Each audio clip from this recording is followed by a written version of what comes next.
Hello students, welcome all. आज का lecture शुरू करने से पहले let's have a look at some pictures first. Burger, pizza, cold drink, spring rolls, so many fruits, so many vegetables. So looking at these pictures, what does come to your mind? क्या है ऐसा जो आपके mind में आता है इन diagrams को, इन pictures को देखने से? Isn't it food? Yes, of course, this is food. तो आज का जो हमारा टॉपिक है डिस्कशन का, that is about food. Rather, it is about intake of food, which is known as nutrition. So चलिए स्टार्ट करते हैं. Chapter number 6, life processes. Topic is nutrition. What is nutrition? Intake of food to get energy and materials required to maintain the life processes is known as nutrition. इसके होते हैं दो main types, autotrophic nutrition, heterotrophic nutrition. Autotrophic nutrition में the organism can prepare its own food, और इसकी भी आगे दो टाइप्स हैं, फोटोसिंथेसिस एंड कीमोसिंथेसिस. अगर लाइट एनर्जी यूज हो to make the food, then it is known as photosynthesis. और photosynthesis is observed in most of the plants. Chemosynthesis, when chemical energy is used to make the food. This kind of nutrition is observed in sulfur bacteria. आइए बात करते हैं heterotrophic nutrition की. Heterotrophic nutrition में organism can not prepare its own food, so it has to depend upon some other organism for food. इसकी भी होती हैं तीन टाइप्स. पहली है होलोजोइक. होलोजोइक न्यूट्रिशन में क्या है? सॉलिड या लिक्विड फॉर्म में food is ingested and then digested inside our body. That is known as holozoic mode of nutrition. Parasitic. Parasite depends upon another living organism for food, और उस living organism को हम कहते हैं host.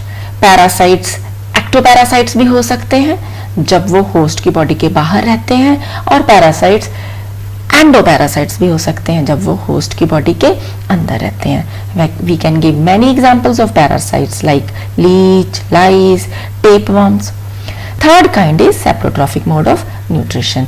Saprotrophs take their food from dead and decaying organic matter, यानी के गले सड़े और मरे हुए ऑर्गेनिक मैटर से. इस तरह के ऑर्गेनिजम्स को हम सेप्रोट्रॉफ्स या डीकम्पोजर्स भी कहते हैं. आइए पहले बात करते हैं फोटोसिंथेसिस की. What is photosynthesis? Photo means light, synthesis means to make. So making food using light or making food in the presence of light is known as photosynthesis. Photosynthesis कहाँ होती है? Photosynthesis होती है plants में, rather all green parts of the plant में. और green parts में main is leaf. This is the structure of a leaf. ये जो लीफ का ब्रॉड पार्ट हमें नजर आ रहा है, ये जो ब्रॉड पार्ट है, this is known as leaf lamina, या इसको हम लीफ ब्लेड भी कहते हैं. सो लीफ लेमिना और लीफ ब्लेड. देन ये जो यहाँ पर मिडरिब और वेन्स दिखाई दे रही हैं, मिडरिब और वेन्स सिग्निफाई करते हैं vascular supply to the leaves को. आइए देखते हैं लीफ की स्ट्रक्चर इन डिटेल. ये जो है लीफ लेमिना, अगर हम इसका एक क्रॉस सेक्शनल एरिया जो है उसकी इंटरनल स्ट्रक्चर देखें तो हमें इंटरनल स्ट्रक्चर जो है वो कुछ इस तरह की नजर आएगी. लग रही है अजीब? नहीं. देखते हैं इसके पार्ट्स. ये हैं इसके पार्ट्स. ऊपर वाली लेयर ये जो है जिसमें है flattened cells without any intercellular spaces, इसको क्या कहते हैं? एपिडर्मिस. तो ऊपर की तरफ क्या है? Upper epidermis. नीचे की तरफ क्या है? Lower epidermis. और इस अपर एपिडर्मिस के ऊपर क्यूटिकल भी हो सकती है. क्यूटिकल में be present over the upper epidermis. Cuticle is a protective layer. So upper epidermis और लोअर एपिडर्मिस के बीच में सैंडविच्ड है मेसोफिल टिश्यू. मेसोफिल टिश्यू में ये जो लंबे लंबे से सेल्स नजर आ रहे हैं, these are palisade tissue. So palisade tissue के सेल्स जो हैं वो इस तरह से लॉन्गिट्यूडनली स्टैक्ड होते हैं। और यहाँ पे आपको छोटे छोटे से डॉट्स नजर आ रहे हैं, ये डॉट्स क्या है? क्लोरोप्लास्ट, न्यूक्लियस भी हैं। इसी के साथ ही यहाँ पर स्टोमेटल पोर्स के थ्रू वाटर वेपर्स का लॉस भी होता है, और loss of water vapours is known as transpiration. So this is how the guard cells they control the opening and closing of the stomatal aperture.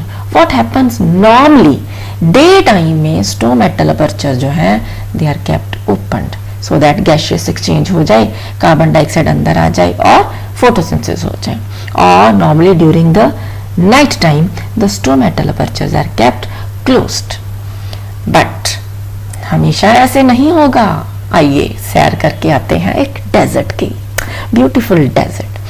और यहाँ पर cacti भी हैं, धूप निकली हुई है, गर्म हवाएं चल रही हैं, टेम्परेचर इज वेरी हाई, पानी तो दूर दूर तक कहीं दिखाई नहीं दे रहा। कैक्टस भैया पानी के बिना कैसे जिंदा रहते हो? अरे भाई इसके पास तो एक्सटेंसिवली डेवलप्ड रूट सिस्टम होता है जो डेप्थ से जाकर के पानी लेकर आता है। अब इतनी मुश्किल से पानी इकट्ठा किया जाए और डे टाइम में जब इतनी गर्मी हो और गर्म और ड्राई हवाएं चल रही हो, अगर स्टोमेटल अपर्चर्स खोल दिए जाएं तो ये पानी जो है वो तो निकल जाएगा बाहर। ये तो नहीं चलेगा, नो नो नो नो, ये नहीं चलेगा, स्मार्ट वर्क करना होगा। अरे भैया कैक्टस पहले से ही बहुत स्मार्ट होते हैं। ये क्या करते हैं? They keep their stomatal apertures closed during day time, ताकि पानी का लॉस ना हो। इस तरह से ये कंजर्व करते हैं पानी। बट क्वेश्चन अराइजेस, अगर डे टाइम में स्टोमेटा बंद रहेंगे तो फोटोसिंथेसिस कैसे होगी? कार्बन डाइऑक्साइड अंदर कैसे आएगी? फूड के बिना भी तो ये मर जाएंगे। तो उसका भी हल है। What happens?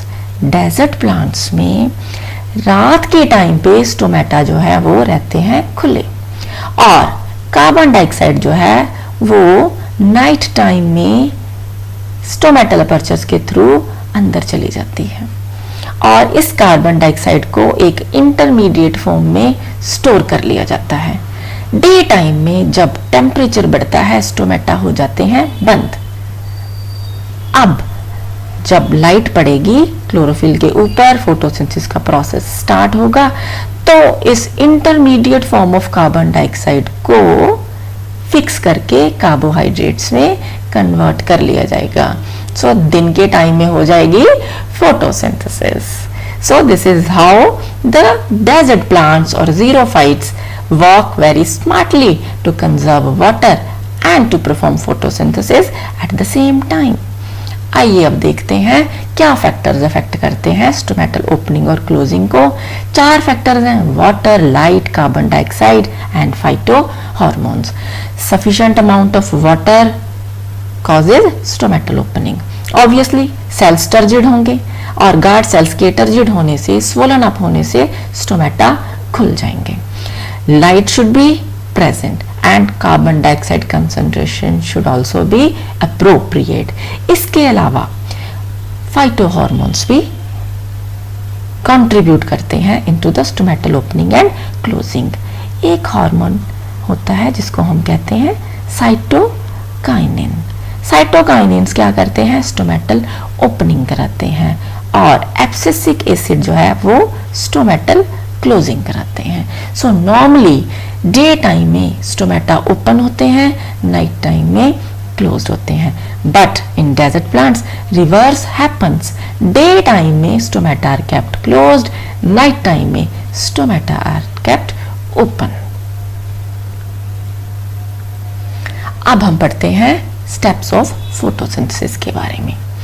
3 स्टेप्स हैं। पहला स्टेप है absorption of light energy by chlorophyll, यानी कि क्लोरोफिल जो है वो लाइट एनर्जी को एब्जॉर्ब करेगी और एब्जॉर्ब करने के बाद इस लाइट एनर्जी को कन्वर्ट कर देगी केमिकल एनर्जी में, which is second step, conversion of light energy into chemical energy. और साथ ही होगा splitting of water into hydrogen and oxygen. ये जो फोटोसिंथेसिस में ऑक्सीजन जो है रिलीज होती है, that comes from the splitting of water. और थर्ड स्टेप क्या है? Third step is reduction of carbon dioxide to carbohydrates, यानी कि कार्बोहाइड्रेट्स की फॉर्म में फूड का बनना। फूड बनता है ग्लूकोज की फॉर्म में। सो those glucose molecules are converted into carbohydrates, और ये जो carbohydrates हैं then later on they are stored as starch inside the plant also. So हम ये कह सकते हैं कि photosynthesis जो है, this is a process in which carbon dioxide and water are converted into glucose and oxygen in the presence of sunlight and chlorophyll. अब देखें इस इक्वेशन में हमें कितने मॉलिक्यूल्स नजर आ रहे हैं। रिएक्टेंट्स में देखें 6 molecules of carbon dioxide and 12 molecules of water combine in the presence of sunlight and chlorophyll to give 1 molecule of glucose, 6 molecules of oxygen and 6 molecules of water. अगर हम रिएक्टेंट्स और products की तरफ देखें तो हम देखेंगे कि रिएक्टेंट्स में 12 मॉलिक्यूल्स ऑफ वाटर यूज होते हैं, जबकि प्रोडक्ट्स में 6 मॉलिक्यूल्स ऑफ वाटर जो है वो रिलीज हो रहे हैं। तो अगर नेट देखें तो नेट फोटोसिंथेसिस में यूज कितने वाटर मॉलिक्यूल्स हुए? 6 मॉलिक्यूल्स यूज हुए।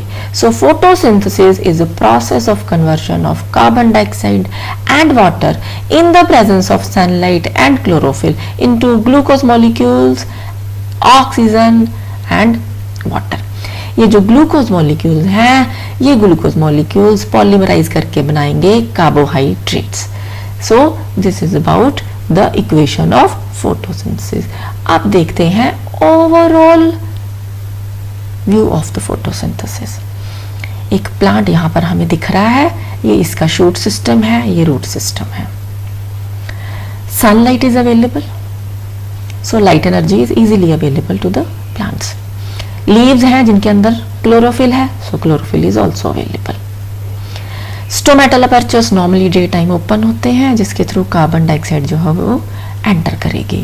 So carbon dioxide is also available, light is available, chlorophyll is available. What else is required? अरे भाई पानी भी तो चाहिए। पानी कौन लेकर आएगा? Root system. So ये जो रूट सिस्टम है, रूट सिस्टम पानी को एब्जॉर्ब करेगा। Water with minerals like nitrogen, phosphorus, potassium, iron, magnesium, ये सारे जो हैं वाटर के साथ डिजॉल्व्ड फॉर्म में ही रूट के अंदर एंटर कर जाएंगे।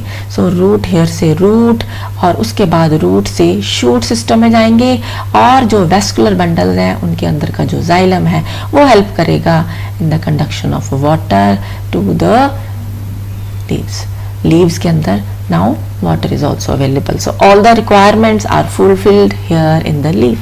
Water is there, light is there, chlorophyll is there, carbon dioxide is there, so photosynthesis takes place here. photosynthesis का क्या प्रोसेस है? Carbon dioxide and water combine to form glucose and oxygen, so photosynthesis is performed here. और day time में water vapours का भी loss होगा। So this is the overall account of the process of photosynthesis. Thank you so much.